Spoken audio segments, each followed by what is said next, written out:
ఇంటికి ఒక గొర్రె పిల్లను పెంచుకున్న వాడి ఇంటికి ఆ గొర్రె పిల్లను చూసి ఆశపడి దాన్ని తీసుకొచ్చి వధించి వంట చేయమని చెప్పాడంట. వంట చేయమని చెప్తే ఎక్కడ ఇది జరిగిందని ఆ రాజ్యంలోనే అని చెప్పండి. అవును, నీ రాజ్యంలోనే అని చెప్పాను. నాతాను హెచ్చరించాడు. హెచ్చరిస్తే వెంటనే దావీదు అన్నాడు, వాడిని తీసుకొచ్చి బంధించి శిక్ష వేయమని చెప్పిండు. వాడెవడో కాదయ్యా నీవే అన్నాడు. వాడెవడో కాదయ్యా నీవే అన్నాడు. అప్పుడు వెంటనే దావీదుకి అర్థం కాల, ఏంటి నన్ను అంటున్నావు ఏంటని చెప్పి నాతానుతో అన్నప్పుడు నాతాను అన్నాడు, అవునయ్యా, ఒకగానొక భార్య, వాడు అల్లారుముద్దుగా సంసారం చేసుకుంటున్నాడు బత్షెబతోటి. మరి నీ యొక్క యుద్ధ గుంపులోకి వచ్చి యుద్ధం చేస్తున్నాడు, నమ్మకంగా విశ్వాసంగా ఉంటున్నాడు. నీకు అనేక మంది భార్యలు ఉపపత్నులు కలరు. అంతమంది భార్యలు ఉన్నా కానీ పొరుగువాడి భార్య మీద ఆశపడి మరి వాడి భార్య మీద కూడుకొని నువ్వు పాపం చేసి పైపెచ్చి వాడిని తీసుకెళ్ళి యుద్ధంలో పెట్టి చంపించేసావు. ఎంత మహాపాతకానికి నువ్వు ఒడిగట్టావని చెప్పి హెచ్చరించినప్పుడు దావీదు యొక్క గుండె పగిలిపోయి కింద పడి ఏడ్చిందంట. దావీదు యొక్క జీవితంలో ఒకే ఒక్క పాపం చేశాడు. అది కూడా బత్షెబతో తన యొక్క మిద్దె మీద ఉన్నప్పుడు మరి ఆ యుద్ధంలో ఉన్న సైనికులు మొత్తం యుద్ధానికి వెళ్తే తాను యుద్ధానికి వెళ్లకుండా మిద్దె మీద ఉండి ఆలోచిస్తున్నాడు. ఆ మిద్దె మీద ఉన్న సందర్భంలో పాపానికి ఒడిగట్టాల్సిన పరిస్థితి వచ్చింది. అంటే నాతాను ప్రవక్త హెచ్చరించాడు, ఆ పాపం చేసింది నువ్వే, ఎవరో కాదు. మరి నీ రాజ్యంలోనే బత్షెబాని కూడుకొని ఆమె భర్తను నువ్వు చంపించావు, మరి ఉరియాని చంపించావు. కాబట్టి ఆ ఉరియాని బట్టి నీకు శిక్ష వస్తుందని చెప్పి దావీదుతో అన్నప్పుడు దావీదు గుండె పగిలిపోయింది. మరి నీ కుమారులే నీ భార్యలు చెరబెడతారు, అటువంటి మహాపాతకం రాబోతున్న రానున్న రోజుల్లో నీ కుమారుడే నీ మీద తిరగబడి రాజ్యాన్ని అపహరిస్తాడు, అటువంటి మహాపాతకం రాబోతుందని చెప్పి అన్నప్పుడు దావీదు ఏడ్చి ప్రలాపించి మొత్తుకున్నాడు. ఎలా మొత్తుకున్నాడు అంటే 51వ కీర్తన తీయండి. 51వ కీర్తనలో, దేవా నీ కృప చొప్పున నన్ను కరుణింపుము, నీ వాత్సల్యం మహోలు చొప్పున నా అతిక్రమమును తుడిచివేయమంటున్నాడు. అయ్యా నీ కృప నాకు కావాలి. దేవుని కృప లేకపోతే ఏ పని చేయలేము. అసలు కృప అంటే ఏంటి? What about grace? కృప అంటే ఏంటి? దేవుని యొక్క దయ, దాక్షిణ్యము, వాత్సల్యము, దేవుని యొక్క ప్రేమ. మనందరం జీవించి కూర్చున్నామంటే ఆయన కృప. ఎందుకంటున్నానంటే ఈ మాట, దేవుని కృప లేకపోతే మనం జీవించలేము. బియ్య గారు కొంచెం ఆ బాక్స్ చెప్పండి నాకు వెళ్ళి. దేవుని కృప లేకపోతే మనం జీవించలేము. ఎందుకంటే ఆయన ఇచ్చే ఉచితమైన ఊపిరి ప్రాణం. అందుకే దావీదు అంటున్నాడు, నా దోషము పోవునట్టు నన్ను బాగుగా కడుగుము, నా పాపము పోవునట్టు నన్ను పవిత్రపరచుము, నా అతిక్రమం నాకు తెలిసే ఉన్నవి, నా పాపం ఎల్లప్పుడూ నా ఎదుట ఉండదన్నాడు. అవునయ్యా, కొంచెం నా పాపం పోవాలి తండ్రి, నా దోషం పోవాలి, నేను పాపిని అని చెప్పి దావీదు ఒప్పుకున్నప్పుడుక పశ్చాత్తాపం వచ్చింది. మరి నీలో పశ్చాత్తాపం ఉందా? ఒకసారి ఆలోచించండి. ఏమిటో నాకు తెలియట్లేదు, మరి ఆ యొక్క అతిక్రమాలు ఏంటో, ఆ పాపాలు ఏంటో, ఆ దోషాలు ఏంటో, మరి ఆ దేవుని దగ్గరికి వచ్చి మందిరంలో కూర్చొని తగ్గబడుకునే పరిస్థితి వస్తున్నారు. రాను దురాత్మ ఆడుతుంది కానీ తగ్గట్లా. రాత్రి ఒక ఆమె అంటుంది, ఒక అబ్బాయికి ఇట్లా కనపడదు అంటామంటే అదంతా బూడకం అమ్మ, నాటకం అమ్మ, వట్టి మాటలమ్మ, గట్టి మాటలు కదమ్మా అని చెప్పంటే చాలామంది రకరకాల వేషాలు వేస్తున్నారు. దేవుని దగ్గరికి వచ్చి యథార్థంగా ఉండటం లేదు, సత్యంగా ఉండటం లేదు. కాబట్టి మనం ప్రభు ప్రేమ కలిగి జీవించాలండి. ఇప్పుడు బాధ అయినా, ఇరుకైనా, ఇబ్బంది అయినా, నష్టమైన, కష్టమైనా భరించేది మందిరం, యేసయ్య. ఆయనతో పాటు నేను అనుకోండి, మీరు ఎందుకు ఆ తగువు? నేను ఆల్రెడీ బండి పంపించి ఏర్పాటు చేసి తెప్పించే మార్గం చూసుకుంటున్నా కదా, ఎందుకని మీరు అలాంటి క్రియలకు మరి లోనైపోతున్నారంటే మీలో ఓర్పు అనేది ఉంటల్లా, సహనం అనేది ఉంటల్లా, ఒకరి ప్రేమ అనేది తగ్గిపోతుంది. కాబట్టి ఆ ఓర్పు, సహనము, ప్రేమ అనేది మరి దావీదులాగా మీరు కోల్పోబాకండి. దావీదు ఓర్పు కోల్పోయాడు, సహనం కోల్పోయాడు, మరి లోకపరమైన ఆశలకు లోనైపోయి మరి పాపానికి ఒడిగట్టే పరిస్థితికి వచ్చాడు. నా ప్రియ సహోదరులారా, దేవుడు మాట్లాడుతున్నాడు 51వ కీర్తన 11వ వచనంలో, మరి నీ సన్నిధిలో నుండి నన్ను త్రోసివేయకము, నీ పరిశుద్ధాత్మ నా యొద్ద నుండి తీసివేయకు. దేవుని సన్నిధిలోంచి తోసివేస్తేనంట మనం భూమి మీద ఉండమంట, చనిపోతాం, మట్టి అయిపోతాం, మట్టి అయిపోతాం. ఆయన పరిశుద్ధాత్మ మనలో లేకపోతే మనం జీవించాలి. అంటే ప్రాణమయ్యున్న దేవుడు నీతో మాట్లాడుతున్నప్పుడు పరిశుద్ధాత్మను పొందుకున్నావంటే, నువ్వు ఎప్పుడు పరిశుద్ధాత్మ పొందుకున్నావు? నమ్మి బాప్తీసం పొందిన వారు రక్షించబడుదురు, నమ్మని వానికి శిక్ష విధించబడును. ప్రియులారా, మరి చూడండి, ఇక్కడ మరి దేవుడు చెబుతున్నాడు వాక్యం ద్వారా, ప్రతి విషయంలో కూడా విజ్ఞాపనాపూర్వకంగా ప్రార్థన చేయమన్నాడు. విజ్ఞాపనాపూర్వకంగా ప్రార్థన చేయమన్నాడు. ఆ ప్రార్థన చేసినప్పుడు అపోస్తుల కార్యములు 2వ అధ్యాయం 38వ వచనం అంటాడు దేవుడు. తీయండి, ఆ మాట తీయండి. అపోస్తుల కార్యములు 2వ అధ్యాయము 38వ వచనం తీయండి. అపోస్తుల కార్యములు 2:38 తీయండి. 38. పేతురు, మీరు మారు మనస్సు పొంది పాపక్షమాపణ నిమిత్తము ప్రతివాడు యేసుక్రీస్తు నామమున బాప్తిసము పొందుడి, అప్పుడు మీరు పరిశుద్ధాత్మను వరమును పొందుదురు. స్తోత్రం, హల్లెలూయా. ప్రియులారా, దేవుడు మాట్లాడుతున్నాడు. ఏమంటున్నాడంటే, పేతురు గారు, మీరు మారు మనసు పొంది పాప క్షమాపణ నిమిత్తము ప్రతివాడు యేసుక్రీస్తు నామమున బాప్తిస్మం పొందుడి అన్నాడు. ఫస్ట్ మారు మనసు పొందమంటున్నాడు. మారు మనసు పొందడం అంటే ఏంటి? మారు మనసు అంటే మనసు మార్చుకోవడం, పాత రోత జీవితాన్ని తీసివేసి మరి యేసుక్రీస్తు యొక్క రక్తం చేత కడగబడి శుద్ధీకరించబడి మరి పరిశుద్ధమైన జీవితం జీవించడం కోసం తీర్మానం చేసుకోవటం. అందుకే పేతురు అంటున్నాడు, మీరు మరి మారు మనస్సు పొంది పాప క్షమాపణ నిమిత్తము, అంటే మీ పాపాలు క్షమించబడటం కోసం, అంటే ఒక గుర్తుండాలి. ఏంటి ఆ గుర్తు అంటే, ఇప్పుడు మనం చర్చికి వస్తున్నాం. చర్చికి వచ్చేటప్పుడు ఏ వస్త్రాలు ధరించాలి? నూతన వస్త్రాలు ధరించి, నగలేసుకొని, జల్లేసుకొని, పూలేసుకొని, లేకపోతే టై వేసుకొని, టక్ వేసుకొని, షూ వేసుకొని, ఉంగరాలు వేసుకొని, గొలుసులు వేసుకొని రావాలన్నా? మందిరానికి వచ్చినప్పుడు పరిశుద్ధంగా తెల్లని వస్త్రాలు ధరించి, అలంకారాలు బాహ్యపరమైన అలంకారాలు లేకుండా అంతర్గతమైన అలంకారంతో రావాలి. స్తోత్రం, హల్లెలూయా. అంటే ఆత్మీయంగా ప్రభువును పొందుకొని రావాలి. అంతేగాని ప్రభు కాడికి వేషధారణతో రాకూడదు. అదే అన్న పాప క్షమాపణ నిమిత్తం అన్నాడు. అంటే నీ పాపాలు క్షమించబడటం కోసం ప్రతివాడు యేసుక్రీస్తు నామమున. ఎవరి నామం అండి ఇక్కడ? అన్ని నామం కంటే పైనామము యేసునామం, యేసుక్రీస్తు నామమున మీరేం చేయాలంట? ప్రతివాడు బాప్తిసం పొందుతారు, అప్పుడు మీరు పరిశుద్ధాత్మ అనే వరాన్ని పొందుతారు.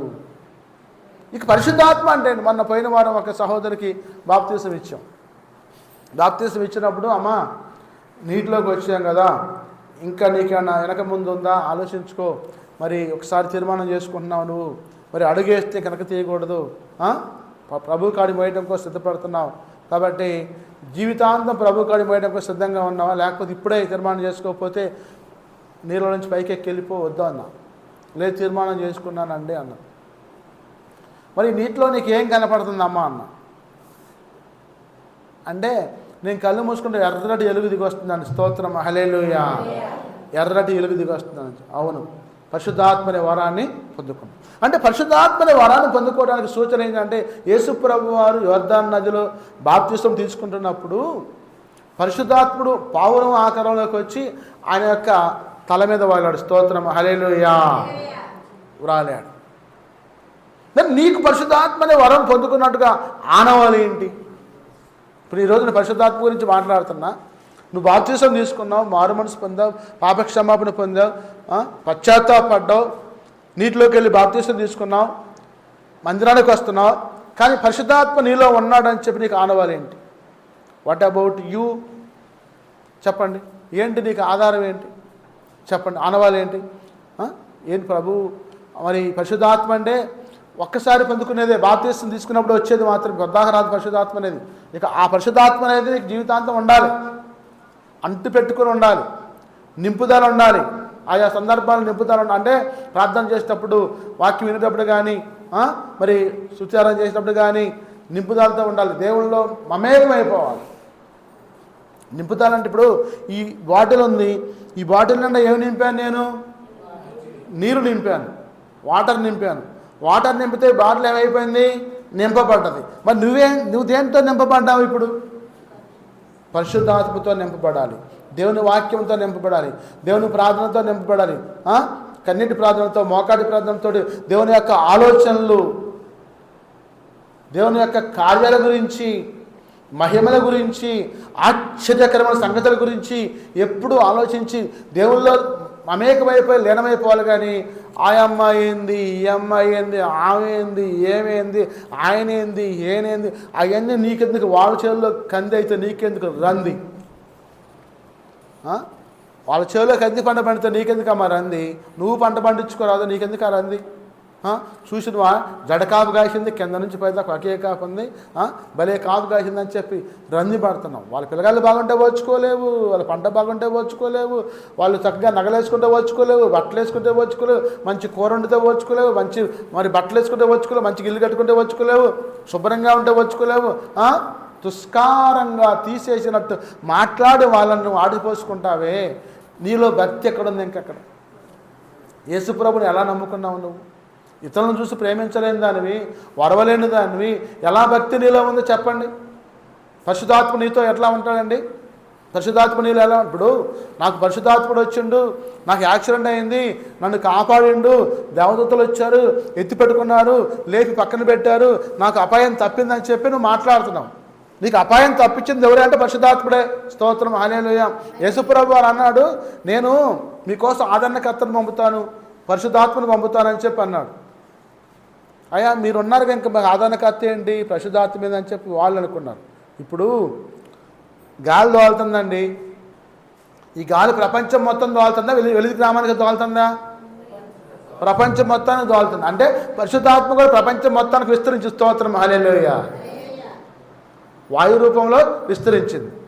అంటే ఆయన ఒక్కచోట యెరూషలేములోనే, ఆ యొక్క బెత్లెహేములోనే, యూదయలోనే, గలిలయలోనే, సమరయలోనే ఉన్నట్టయితే ప్రపంచం మొత్తం కూడా సువార్త వచ్చేది కాదు.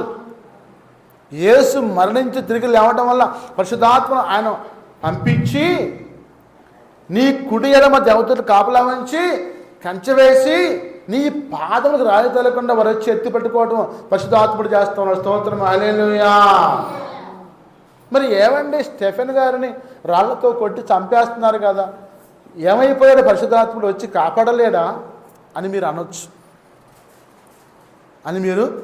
ఏమండి, స్టెఫెన్ గారిని ఏం చేశారండి? రాళ్లతో కొట్టి చంపారు. అప్పుడు పౌలు గారు కూడా అక్కడ సౌలు రూపంలో ఉండి సాక్షిగా నిలబడ్డాడు.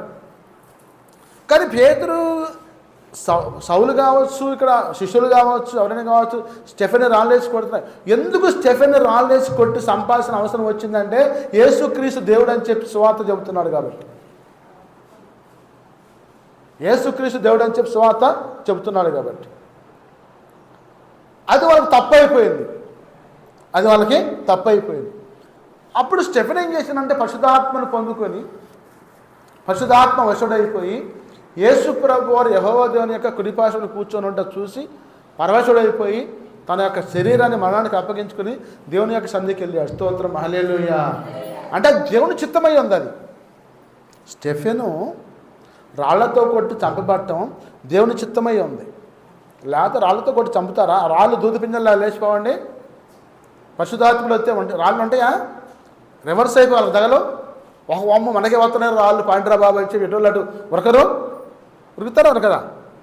అంటే ఆయన పొందిన దెబ్బల చేత నీకు స్వస్థత కలుగుతూ ఉంది, ఆయన చిందించిన రక్తం చేత నీకు రక్షణ కలుగుతాం. అంటే స్టెఫెన్ యొక్క రక్తపు బొట్టు, చిందించే రక్తపు బొట్టు రక్షణకు ఆధారమైంది. స్తోత్రం, హల్లెలూయా. అనేక మంది యేసు ప్రభు యొక్క శిష్యులుగా మార్చబడటం కోసం తీర్మానం చేసే బిడ్డగా చెప్పబడ్డాడు. అంటే పరిశుద్ధాత్మ నింపుదల కలిగిన వ్యక్తి స్టెఫెన్. పేతురు కూడా పరిశుద్ధాత్మని వరం పొందుకొని 12 మంది శిష్యులు బయలుదేరి వాక్యం బోధిస్తూ ఉంటే ఒకసారి 3000 మంది, ఒకసారి 5000 మంది బాప్తిసం పొందారు. స్తోత్రం, హల్లెలూయా. అంటే అదే అంటున్నాడు ఇక్కడ, చూడండి ఇక్కడ మరి పరిశుద్ధాత్మల వరం పొందుతారు. ఈ వాగ్దానం మీకును మీ పిల్లలకును దురస్తులందరికీ అనగా ప్రభువైన యేసుక్రీస్తు మన దేవుడు తన యొద్దకు పిలిచిన వారికి అందరికీ చెందునని వారితో చెప్పాను. ఇక్కడ పరిశుద్ధాత్మ గురించి చెప్పేటప్పుడు మీకు మీ పిల్లలకి మీ సంఘానికి మీ యొక్క సాక్షులకి చెందాలని చెప్పి అన్నాడు. అన్న తర్వాత అన్నాడు అనేక విధములైన మాటలతో సాక్ష్యం ఇచ్చి మీరు మూర్ఖులగు, ఏమన్నాడండి ఇక్కడ? మూర్ఖులగు అంటే వంకర మార్గాలతో ఉన్నవారైనా అన్నాడు కింద క్యాప్షన్లో. ఈ నాచస్ గారు పాట రాసినప్పుడు కూడా మూర్ఖులకు ఈ తరం నుండి నన్ను వేరు చేసావు కదా అన్నాడు.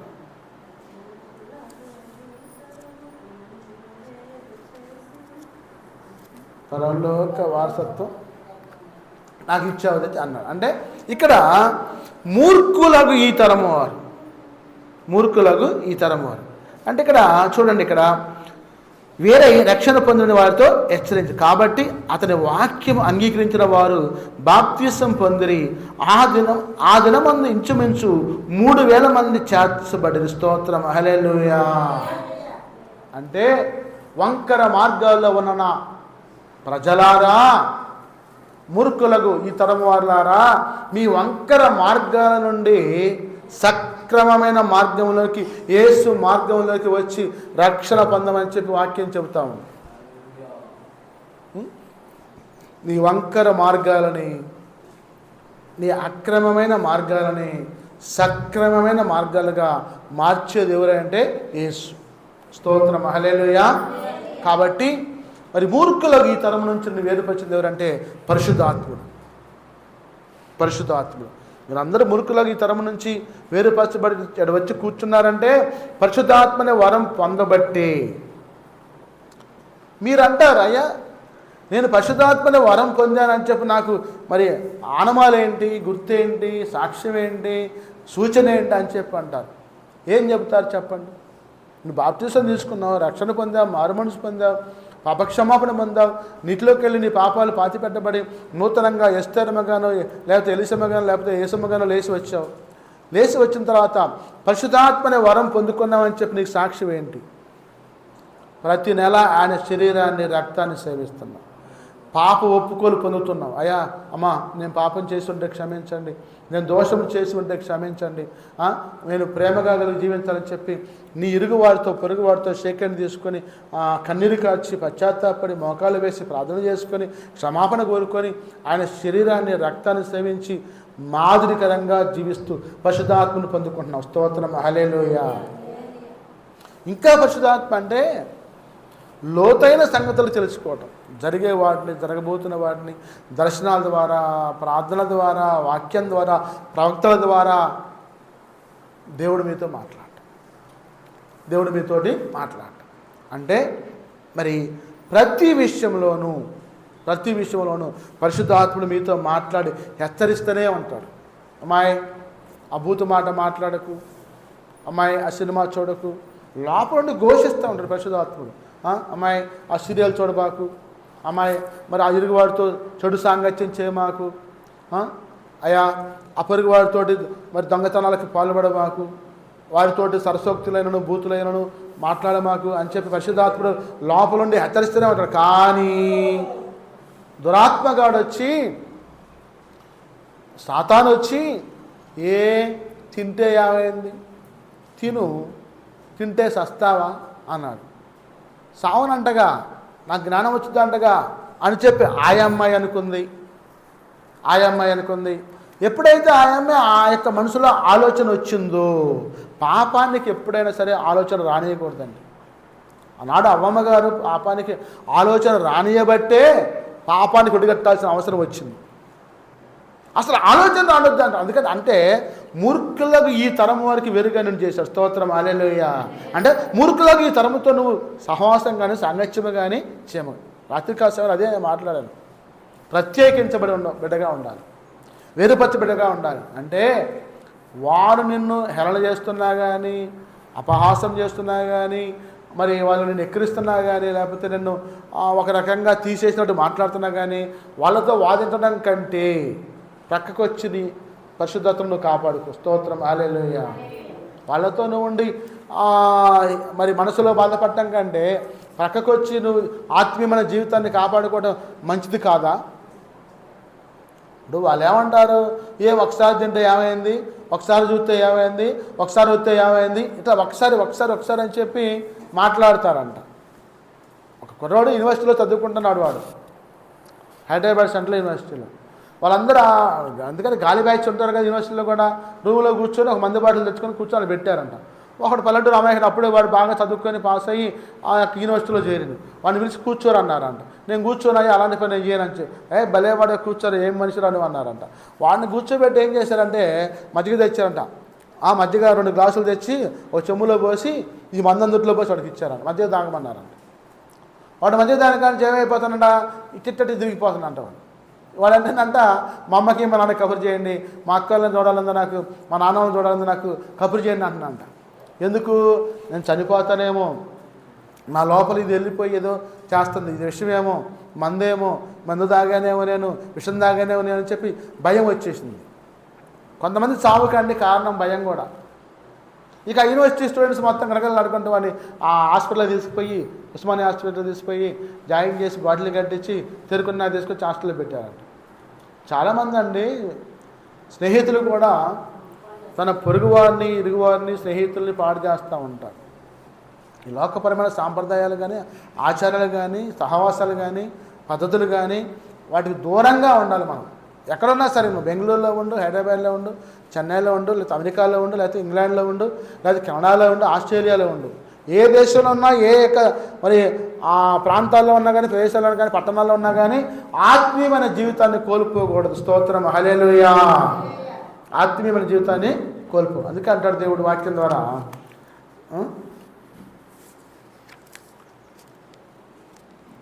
విరిగి నలిగి నేను ఉన్నానయ్యా, ఎదకోతతో నిన్నే చేరితినయ్యా. విరిగి నలిగి నేను ఉన్నానయ్యా, ఎదకోతతో నిన్నే చేరితినయ్యా. అమ్మలాగా ఆదరించే దేవుడవు, అనాథతనము విడువని దేవుడవు. అమ్మలాగా ఆదరించే దేవుడవు, అనాథతనము విడువని దేవుడవు. నీవే సాధారణము నా యేసయ్యా, నీవే సాధారణము, నీవే సాధారణము నా యేసయ్యా, నీవే సాధారణము.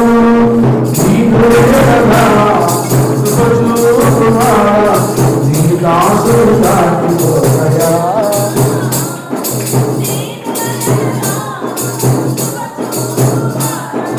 నీ దాసుడు దాటిపోయా. నీవే నాదారము నా యేసయ్యా, నీవే ఆశ్రయము, నీవే ఆధారము నా యేసయ్యా, నీవే ఆశ్రయము. విరోధుల అంకులకు అప్పగించగా నా కవచం నీవై నన్ను కాపాడితివి. విరోధుల అంకులకు అప్పగించగా నా కవచం నీవై నన్ను కాపాడితివి. నా తలను చూసితివి, దుఃఖము సంతోషముగా మార్చితివి. నా తలను చూసితివి, దుఃఖము సంతోషముగా మార్చితివి. నీవే ఆధారము నా యేసయ్యా, నీవే ఆశ్రయము, నీవే ఆధారము నా యేసయ్యా, నీవే ఆశ్రయము. నీ దాసుడు దాటిపోయా, నీ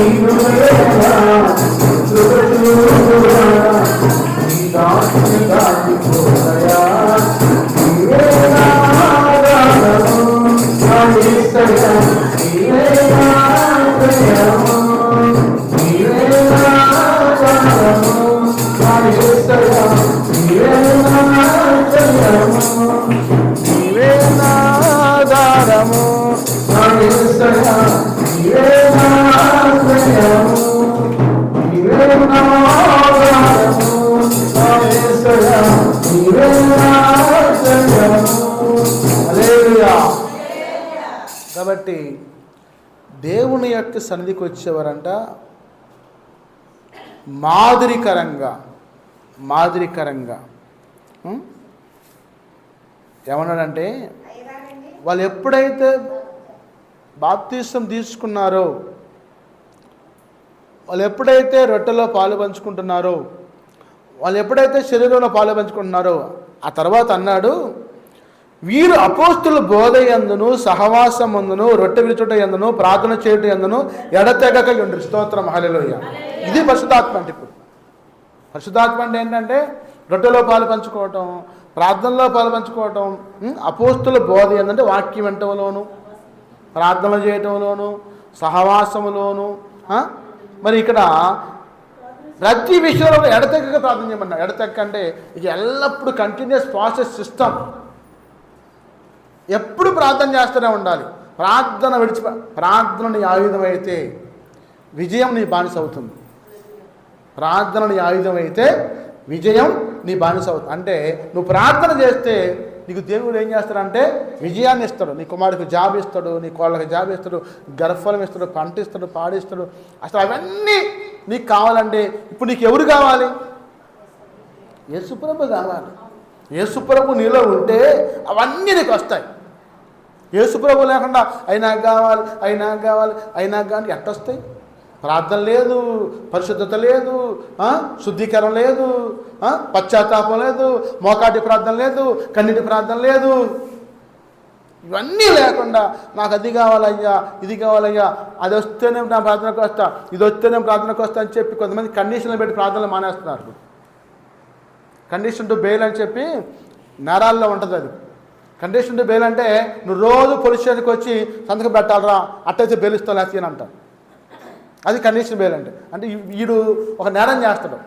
ఆ నేరం చేసినప్పుడు ఏం చేస్తాడంటే మళ్ళీ పోయి ఎక్కడ నేరం చేస్తాడని చెప్పి ఒక అనుమానం వచ్చి ప్రతిరోజు వచ్చి కనపడాలి. ప్రతిరోజు వచ్చి కనపడి సంతకం పెట్టాలి. ఎందుకంటే వాడు ఏమైనా చేస్తే పట్టుకోవచ్చు అంటనే, రాకపోతే తీసుకొచ్చి అన్నీ అరెస్ట్ చేస్తారని. అంటే ప్రతిరోజు నువ్వు ప్రార్థన చేస్తే దేవుడు నీ ప్రార్థన ఆలకిస్తాడు, సమాధానం ఇస్తాడు. అంటే ఎడతెగక ప్రార్థన చేయండి, విసుగక ప్రార్థన చేయండి. ఎడతెగక విసుగ రాకూడదు ప్రార్థనలు. అప్పుడు దేవుడిని సహాయం చేస్తాడు. అందుకే ప్రభు నీతో మాట్లాడుతున్నాడు. కాబట్టి ఇప్పుడు పరిశుద్ధాత్మ అంటే ఏమర్థమైంది మీకు? ఇప్పుడు ఎడతెగక ప్రార్థన చేయాలి, రొట్టె విరుచుటలో పాలు పంచుకోవాలి, పశ్చాత్తాపం కలిగి ఉండాలి, ఇతరుల్ని ప్రేమించాలి, ఇతరుల్ని ఆదరించాలి, నిందువలి పొరుగు వారిని ప్రేమించాలి. అంటే అపోస్తుల బోధ యందును సహవాసం అందును, అంటే అందరం కూర్చొని నేను చెప్పే వాక్యం. అపోస్తుల బోధ అంటే నేను చెప్పే వాక్యం. సహవాసం అంటే మన కూర్చొని వింటాం. చూడండి ఇక్కడ మరి రొట్టె విరుచుట అంటే మనం ప్రతి నెల 2వ ఆదివారం బల్లరాజు చేసుకుంటున్నాం అని శరీరాన్ని రక్తాన్ని సేవిస్తున్నాం. తర్వాత ప్రార్థన చేయట యందును. మీరు ప్రార్థనలు ఎక్కువ చేయట్లేదని నా యొక్క బాధ. వచ్చిన వాళ్ళు చేతుల పైకెత్తి మోకాళ్ళు వేసి ప్రార్థన చేసుకొని కన్నీరు కాచి ప్రభువా నేను పాపినని చెప్పి ఆ శంకరా పరిచేయడా? శంకరి ప్రార్థన దేవుడు, శంకరి గొండెలు బాదుకుని ప్రార్థన చేశాడు. శంకరి ప్రార్థన దేవుడు ఆలకించాడు, కానీ పరిచయుడి ప్రార్థన ఆలకించాలి. కాబట్టి గుండెలు బాధకుని దగ్గరకు వచ్చి ఒప్పుకొని ప్రభువా నేను పాపినయ్యా, నా పాపాలు క్షమించిన ఆయన, నా దోషాలు క్షమించిన ఆయన, అయ్యా మా కుటుంబానికి జ్ఞాపకం చేసుకోతండి, ఏ పార్టీ దాననయ్యా, ఏ పార్టీ వాడనయ్యా, నన్ను ఎంతగా నీవు హెచ్చించుటకు. కాబట్టి ప్రభు మాట్లాడుతున్నాడు వాక్యం ద్వారా, నీ యొక్క పాప ఒప్పుకోలు నీ పరిశుద్ధమైన ఆత్మీయమైన జీవితాన్ని కడుతుంది. అందుకే అన్నాడు ఇక్కడ పరిశుద్ధాత్మ ఒక్కసారే పొందుకోవాలి, నింపుదల కలిగి ఉండాలి ప్రార్థనతో. 3వది అంటాడు నడిపింపు. చెప్పండి అమ్మా, నడిపింపు అంటే ఏంటి? ఇప్పుడు అడిగి నడక రావట్లేదు, తప్పనడుగా వేస్తున్నాడు, నువ్వేం చేపట్టుకొని చిన్నంగా నడిపిస్తూ ఉంటావు, లేకపోతే వాకర్ తీసుకొచ్చి వాకర్ ఇచ్చి సపోర్ట్ ఇచ్చి నడిపిస్తూ ఉంటావు. అంటే కింద పడిపోకుండా కాపాడటం కోసం ఆ వాకరో చెయ్యో మంచమో కుర్చీ కూడా ఇచ్చి నడిపిస్తూ ఉంటారు, నెట్టుకుంటే ఎట్లా. అంటే నీ ప్రార్థనా జీవితం నిన్ను ఎల్లప్పుడూ నడిపించాలి, పడిపోనీయకూడదు. అది చిన్నపిల్లవాడు పడిపోతారని చెప్పని ఎట్లా ఓతవిస్తున్నామో, నువ్వు ప్రార్థన అనేది నీ జీవితాన్ని నువ్వు ఏర్పాటు చేసుకొని పడిపోకుండా నడిపించే ఆత్మీయమైన జీవితాన్ని కలిగి ఉండాలి. స్తోత్రం, హల్లెలూయా.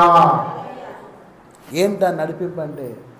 ఎల్లప్పుడూ చనిపోయేంతవరకు కూడా నడిపింపు అనేది ఆగకూడదు. నడిపింపు అనేది ఆగకూడదు. కొంతమంది ప్రార్థన చేయమంటే నాకు నడిపింపు లేదండి అంటారు. ఏమి నడిపింపు లేదు? ఏమి నడిపింపు లేదమ్మా? ప్రార్థన చేయమంటే ఒక నిమిషం చేసి కూర్చొని మా అపన కూర్చొని ఇటు చూస్తూ ఉంటాం. ఎందుకు చూస్తూ ఉంటాం? నీ కొడుకు కోసం, నీ కూతురి కోసం, నీ అల్లుడి కోసం, నీ కోళ్ళ కోసం, మనవాళ్ళ కోసం, మనల కోసం, ఇరుగువారి కోసం, పొరుగు వారి కోసం, మందిరంలో ఉన్న సభ్యులందరూ పేర్లు పెట్టి చేస్తూ ఉండి 3 గంటల ప్రార్థన చేయొచ్చు. ఏమని ప్రార్థన చేయాలంటే ఏం చేస్తామండి? పలానా రాణిగారి కోసం, స్వాతమ్మ కోసం, మత్తమ్మ కోసం, మరియమ్మ కోసం, వెంకరామగారి కోసం, రేవరాజు కోసం, ఆదంగారి కోసం, మరి బియ్యారి కోసం, నా కోసం, అమ్మగారి, అట్లా పేర్లు మొత్తం పెట్టు. 100 పేర్లు పెట్టు.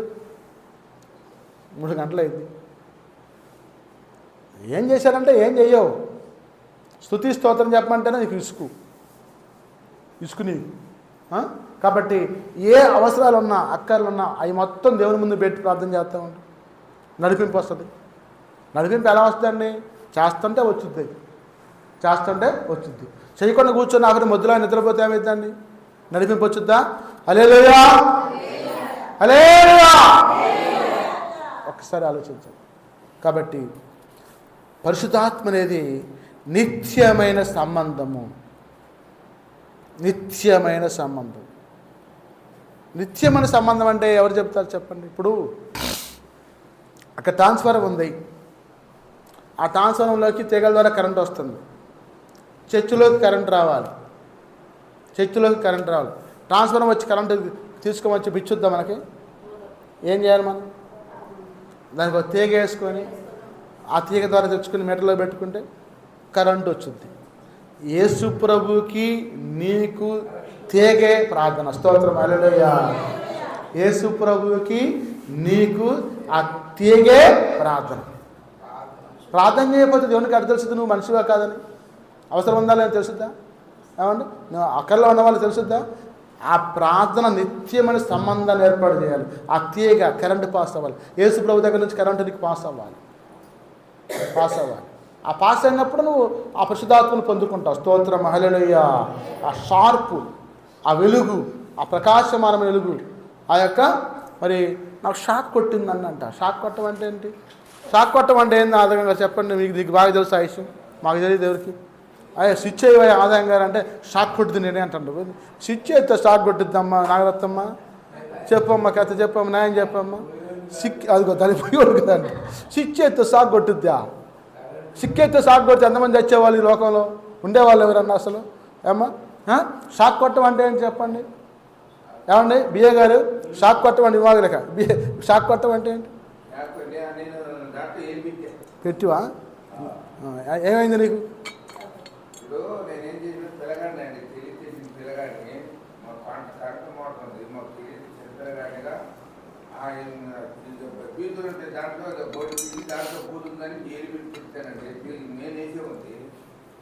ఎప్పుడైతే ఏడిపోయారో ఇదికి వచ్చి నా ఎదురు మన ఎవరో ఎదురు కొట్టారని చుట్టూ బాగా తిరిగి వచ్చింది. ఎవరు లేదు. అప్పుడు అనుకున్నాను కరెక్టేనే. సరే మీ చెల్లిగా నవ్వుతుంది కానీ నువ్వు చెప్పే ముచ్చటకి షాక్ కొట్టడం అంటే మన శరీరం మొత్తం జిమ్ములాగా వచ్చేసి ఒక తిమిరిగా మారిపోవటం అండి. The one word definition may be given to that one. ఒక మాటతో నిర్వచనం ఇవ్వాలి. షాక్ కొట్టడం అంటే ఈ సెల్ ఫోన్ పెట్టుకోవడానికి షాక్ కొట్టింది నాకు. నేను జిమ్ అనే ఒక షాక్ అంటే భ్రాంతి, జిమ్ అంటాం. ఒక రకమైన షాక్ అంటే నివ్వరిపోవటం, మూర్చిపోవటం. దీన్ని పట్టుకుంటే అమ్మో షాక్ అంటే పరిశుద్ధాత్మనికి షాక్ కొట్టాలి. ప్రార్థన చేస్తుంటే యేసయ్యా నీవే నా పెన్నిది, నీవే నా తండ్రి, నీ సన్నిధిలో నేను ఉన్నాను ఆయన అని ఆ షాకు, ఆ పరిశుద్ధాత్మ నీ మీద దిగివచ్చి ఆత్మీయమైన వరాన్ని పొందుకొని నీవు ప్రార్థన చేయాలి. ప్రార్థన చేయమంటే నడువు నొప్పి, మోకాలు నొప్పి, కీళ్ళ నొప్పి, కాళ్ళ నొప్పులు, కాళ్ళు ఆడవటం, కాళ్ళు చేసి ముడుచుకోవటం, అది అరకుర్చి చేసుకుని కూర్చోవడం, ఎడకుర్చి చేసుకుని కూర్చోవడం, ఓ రకరకాల బాధలు. ఏది ఆ మార్తం మీద, ఆ భాగ్యం మీద, ఆ భూషం మీద, ఆ చరణం మీద. స్తోత్రం, హల్లెలూయా. కాబట్టి ప్రభు మాట్లాడినాడు, ప్రార్థన పరిశుద్ధాత్మ భద్రతనిస్తుందండి. నిత్యత్వానికి సూచన. నిత్యత్వానికి అంటే రీఫ్రెష్ నిత్యత్వం అంటే పరిశుద్ధాత్మ అనేది నిత్యత్వానికి, భద్రతకి సూచన. ఆయనని తన రెక్కలపై నీకు ఆశ్రయము కలగజేసేవాడు. ఆయన దూతలు వచ్చి ఎత్తి పట్టుకునేవారు. అంటే నిత్యము నిన్ను కాపాడి భద్రత చేకూర్చి భరించే దేవుడు పరిశుద్ధుడు. స్తోత్రం, హల్లెలూయా. ఇప్పుడు పరిశుద్ధాత్మ పొందుకునే శక్తి గురించి మీకు చెప్పాను. ఆ పరిశుద్ధాత్మ ఎలా ఉంటుందంటే కరెంటు షాక్ లాగా ఉంటుందని చెప్పాను. కరెంటు షాక్ లాగా ఉంటుందని చెప్పి, మా ఇంట్లో గ్రేజర్ ఉంది, దాని నంపదాకా ఆ పంపుల్లోకి వస్తుంది కరెంటు. పంపు తిప్పుతుంటే షాక్ వచ్చేస్తుంది. పంపు తిప్పి వెళ్తుంటే షాక్. మా ఇంటికి రండి, షాక్ ఎట్లా ఉంటుందో చూపిస్తాను నేను. ఆ పంపు పట్టుకుంటే చాలా షాక్ వచ్చింది. షాక్ అంటే జిమ్ అని చెప్పి చర్మం లాగేయటం, మన చేతిని లాగేయటం. అంటే దేవుని దగ్గర నుంచి ఆత్మీయమైన పరిశుద్ధాత్మ వరం నీకు పొందాలి, పొందుకోవాలి, భద్రత చేకూర్చాలి, నిత్య నూతనత్వ సంబంధాన్ని ఏర్పాటు చేయాలి. మళ్ళీ అన్నాడు, మీరు మీ సొత్తు కాదు, దేవుని సొత్తు అన్నాడు. ముద్ర వేయబడ్డారు. మీరు ఏ ముద్ర వేయబడ్డారు? యేసు యొక్క ముద్ర వేయబడ్డారు. క్రీస్తుతో అంటు కట్టబడ్డారు. మీరు మీ సొత్తు కాదు, దేవుని సొత్తు. ఇప్పుడు ఈ సెల్ ఫోను ఎవరి సొత్తుది? నా సొత్తు, నా సొమ్ము. సొత్తు అంటే సొమ్ము అమ్మ, మళ్ళీ అనుకున్నారు వెళ్ళిపోయింది. సొత్తు అంటే సొమ్ము. ఎందుకు ఆయన సొత్తు అనడమ్మ, ఆ సొత్తు మాటలేదు మాకు అర్థం కాదు అనుకోవాలి. సొత్తు అంటే సొమ్ము. మీరు మీ సొమ్ము కాదు, దేవుని సొమ్ము. దేవుని బిడ్డలండి. ఇంకా మీకు అర్థం కాదండి, దేవుని బిడ్డలు. మీరు దేవుని బిడ్డలండి, దేవుని యొక్క ముద్ర వేయబడ్డ బిడ్డలు. అంటే నమ్మి బాప్తిసం పొంది, రక్షణ పొంది, మారుమనసు పొంది, పాపక్షమాపణ పొంది, పరిశుద్ధాత్మను వరం పొందుకొని నీటి నుంచి బయటికి తీసిపడి పరిశుద్ధులుగా మార్చబడ్డ బిడ్డలు మీరు. స్తోత్రం, హల్లెలూయా. ఆయన రక్తము చేత కడగబడ్డ బిడ్డలు, ఆయన రక్తాన్ని చిందించి వెలయిచ్చి కొనుక్కున్న బిడ్డలు మీరు. మీరు ఆయన సొత్తు, ఆయన ముద్ర వేయబడ్డ బిడ్డలు మీరు. కాబట్టి ప్రభు అంటున్నాడు ఇక్కడ, మీరు మీ సొత్తు కాదు, దేవుని సొత్తు. పరిశుద్ధాత్మ పొందుకున్నారు మీరు.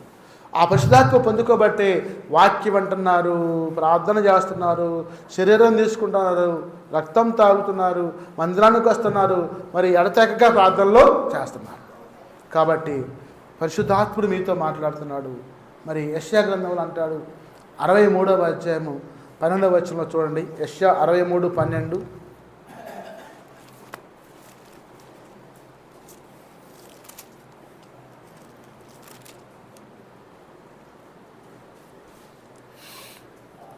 తమలో తన పరిశుద్ధాత్మను ఉంచిన వాడేడి, మోషే కుడి చేతి వైపున మహిమగల తన బాహును పొనిచ్చిన వాడేడి, తనకు శాశ్వతమైన ప్రఖ్యాతి కలుగజేసిన వాడుకు వారి ముందర నేలను విభజించిన వాడేడి, మైదానంలో గుర్రము పడవ రీతిగా వారు పడకుండా అగాధ జలములో నడిపించిన వాడేడి అనుకున్నది. ఇక్కడ ప్రభువాక్యం మీతో మాట్లాడుతుంది. తమలో తన పరిశుద్ధాత్మను ఉంచిన వాడేడి. ఎవరన్నా ఉంచింది మీకు? యేసుక్రీస్తు. యేసుక్రీస్తు మీలో పరిశుద్ధాత్మను ఉంచి నడిపించిన దేవుడు. స్తోత్రం, హల్లెలూయా. ఎర్ర సముద్రం 2 పాయలు చేసి నడిపించింది ఎవరంటే పరిశుద్ధాత్ముడు. పగలు మేఘస్తంభంగా, రాత్రి అగ్నిస్తంభంగా ఉంచి నడిపించింది ఎవరయ్యా అంటే పరిశుద్ధాత్ముడు. మన్నా కురిపించింది, ఆహారం ఇచ్చింది ఎవరంటే పరిశుద్ధాత్ముడు. నీళ్ళని ద్రాక్షరసంగా మార్చింది ఎవరయ్యా అంటే పరిశుద్ధాత్ముడు. మరి బండ నుండి నీరు కారి త్రాగారంటే పరిశుద్ధాత్ముడు. అంటే ఆయన అదృశ్యంగా ఉండి మీ ప్రతి అవసరాన్ని, అక్కరని తీర్చే పరిశుద్ధాత్ముడు. స్తోత్రం, హల్లెలూయా. అయా పరిశుద్ధాత్ముడా, నువ్వు లేకపోతే నేను జీవించలేనయ్యా, నాలో నుండి నువ్వు పరిశుద్ధాత్మను తీసివేయబాక నాయనా అని చెప్పి దావీదు ఏడ్చి ప్రార్థన చేస్తున్నాడంటే దాని రుచి చూసి తెలుసుకున్నాడు. కాబట్టి దావీదుకి ఆ రుచి తెలుసు, దేవుని రుచి తెలుసు. నువ్వు లేకపోతే నేను లేనయ్యా, ఏ పాటి వాడును తండ్రి, నా కుటుంబం ఎంతగా హెచ్చించడం కోసం నీ సన్నిధిలో నాయన అని చెప్పి ఎలుగెత్తి ఏడ్చి ప్రార్థన చేసిన వ్యక్తి దావీదు. అవును, మరి ఎక్కడో గొర్రెలు కాసుకొని ఆ కొండల్లో లోయల్లో ఉండే ఆ వ్యక్తిని మరి సమూయేలు పిలిపించి అభిషేకించి మరి ఆయనకి అభిషేకతలో రాసి దేవుని యొక్క బిడ్డగా సొత్తుగా మార్చుకున్నాడు. స్తోత్రం, హల్లెలూయా. అప్పుడు దావీదు ఏం ముందుకున్నాడు చెప్పండి మీరు. ఇప్పుడు సమూయేలు నా మాటలు వింటున్నారా? గొర్రెలు కాసుకుంటున్నాడు దావీదు, పిలిపించాడు చిన్నవాడిని, స్నానం చేయించాడు, ఆ శుభ్ర జుట్టుని శుభ్రంగా నుంచోబెట్టాడు, తైలం వేసి అభిషేకం చేసి ప్రార్థన చేశాడు. అప్పుడు దావీదు ఏం పొందుకున్నాడు? పరిశుద్ధాత్మ పొందుకున్నాడు. స్తోత్రం, హల్లెలూయా. పరిశుద్ధాత్మ పొందుకున్నాడు.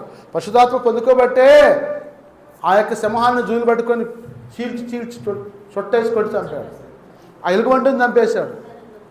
ఒక సన్నని రాయి తీసుకొని నొసల్లో పెట్టి కొడితే నొసలను కొడిచా వాళ్ళకి పడి గొలియాతు చనిపోయాడు. పరిశుద్ధాత్ముడా, దావీదు చేసే కార్యం కాదు అది, ఆయనలో పరిశుద్ధాత్ముడు వచ్చి చేసే కార్యం అది. స్తోత్రం, హల్లెలూయా. యుద్ధము యెహోవాదే, మంద కాదు. ఈ సమస్యల్లో నుంచి, ఇరుకులో నుంచి, ఇబ్బందుల్లో నుంచి, బాధల్లో నుంచి, వ్యాధుల్లో నుంచి, అనారోగ్యాల నుంచి ఎవరిదా యుద్ధం అంటే యెహోవాదే. ఈ భారం యెహోవా మీద మోపము, ఆయన నిన్ను ఆదుకోను. ఈ భారం మోపట్ల, పరిశుద్ధాత్మ మీద వేయట్లా, నువ్వే భరిస్తున్నావు.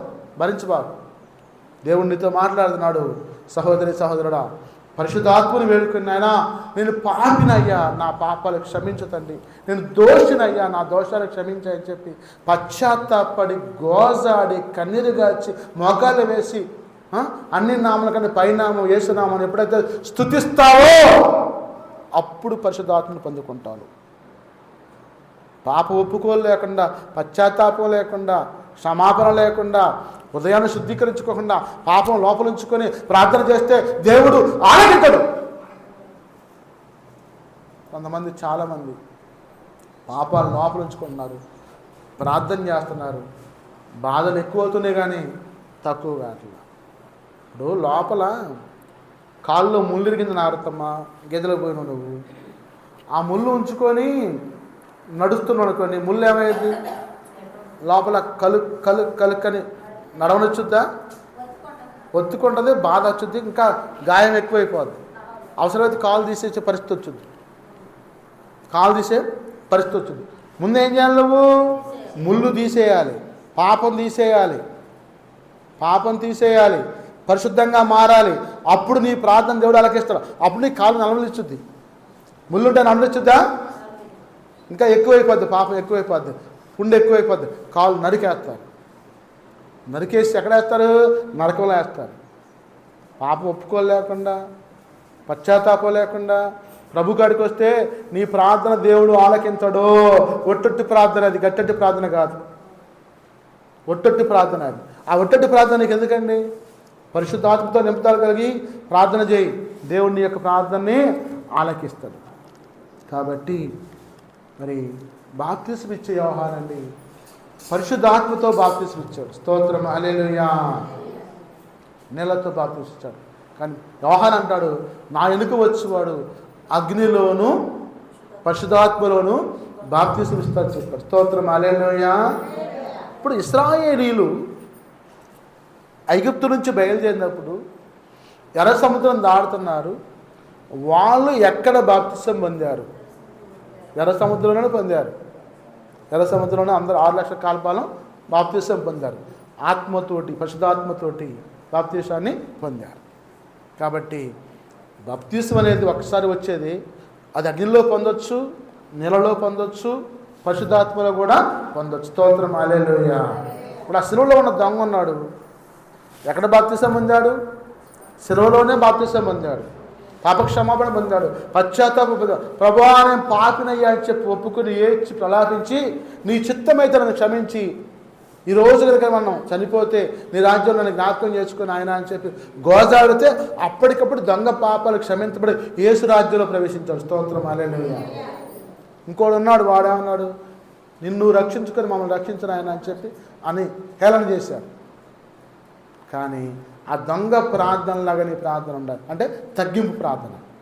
దొంగతనం చేసి ప్రార్థన చేయమని కాదు, అక్కడ తగ్గింపు ప్రార్థన, పాప ఒప్పుకోలు ప్రార్థన, పశ్చాత్తాప ప్రార్థన నీకు కావాలి. కాబట్టి వాక్యం మాట్లాడుతూ ఉంది. మరి పరిశుద్ధాత్మను దూషిస్తారంట పాపక్షమాపణ లేదంట. చాలామంది అండి ప్రార్థనలు చేస్తూ ఉంటే పరిశుద్ధాత్మతో నింపి వాళ్ళు ఏడ్చి ప్రార్థన చేస్తాం, వీళ్ళు పక్క ఉంటుండి 10 మంది నవ్వుతూ ఉంటారు. వాళ్ళకి చూసి నవ్వకూడదు. వాళ్ళు ఆత్మను పొందుకొని ప్రార్థన చేస్తున్నారు, వాళ్ళని చూసి నువ్వు నవ్వేది పనికిమాలినోడా, పనికిమాలిందానా? చేయకూడదు అట్లా. పరిశుద్ధాత్మను దూషిస్తే పాపక్షమాపణ లేదు. పరిశుద్ధాత్మను దూషించకూడదు. యేసు వారిపై వచ్చి ఉరాలి నాలుకలు సాపబడి వాక్శక్తి అనుగ్రహించగలది. అపోస్తలుల ఒక్క మాట చదివి ముగించుకుందాం. అపోస్తలుల కార్యములు 2వ అధ్యాయము తీయండి.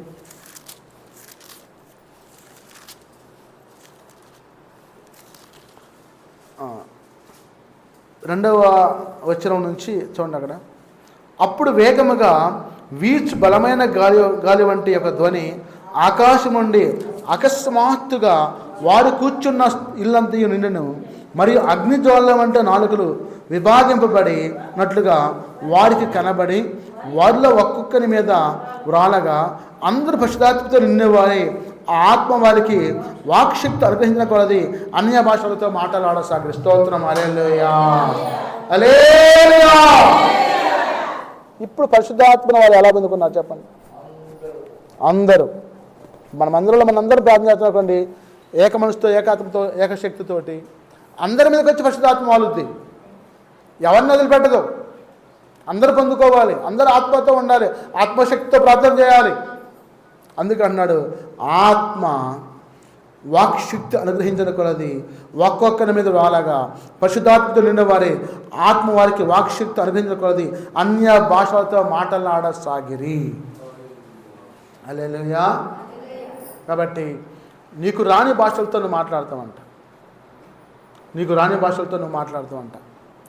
నా దేవుడు కృపను బట్టి నువ్వు చేసే ప్రార్థన గొప్ప ప్రార్థన అయితే, ఒకసారి ఫ్రెంచ్ దేశస్తులంట చర్చికి వచ్చి కూర్చున్నారంట మద్రాసులో ఏ భాష మాట్లాడతారు? తమిళ భాష మాట్లాడతారు. ఆ తమిళంలో వాళ్ళు వాక్యం చెప్పుకున్నట్టు వింటున్నారు. వాళ్ళు ఫ్రెంచ్ వాళ్ళకి తమిళం రాదు, తమిళం రాదు. ఒక్కసారి చర్చ మొత్తం పరిశుద్ధాత్మ వచ్చి వాలిందంట. అందరు భాషలతో మాట్లాడుకుని ప్రార్థన చేస్తున్నారంట. వాళ్ళంటే అనహమాలు వింటున్నారంట, ఏంటి మా ఫ్రెంచ్ భాషలో ప్రార్థన చేస్తున్నారు ఏంది, మా భాష రాదుగా వీళ్ళకి అని చెప్పి వాళ్ళు ఆశ్చర్యపోతున్నారంట. అంటే నువ్వు చేసే ప్రార్థన ఎదుటి వారికి వారి భాషలోకి దేవుడు మార్చి వినిపించే దేవుడు. స్తోత్రం. హల్లెలూయా, హల్లెలూయా. మేము ఢిల్లీ వెళ్ళాం, పార్లమెంటు ఒక మీటింగ్కి వెళ్ళాం, కాన్ఫరెన్స్కి వెళ్ళాం, అమ్మగారి మీద వెళ్ళాం. మాకు ఒక ఇది మాట్లాడే స్పీకర్ ఇచ్చారు వాళ్ళు, ఒక బోర్డు లాగా ఉంటుంది, ఆ స్పీకర్ ఇచ్చారు. మేము తెలుగులో మాట్లాడితే మా భాషను అది హిందీలోకి మార్చి వాళ్ళకి వినిపిస్తుంది. స్తోత్రం. హల్లెలూయా. ఇప్పుడు మాకు హిందీ రాదు, మేము చెప్పే విషయం మేము తెలుగులో చెప్తే అది హిందీలోకి మారుతుంది, ఇంగ్లీష్లోకి కూడా మారుతుంది.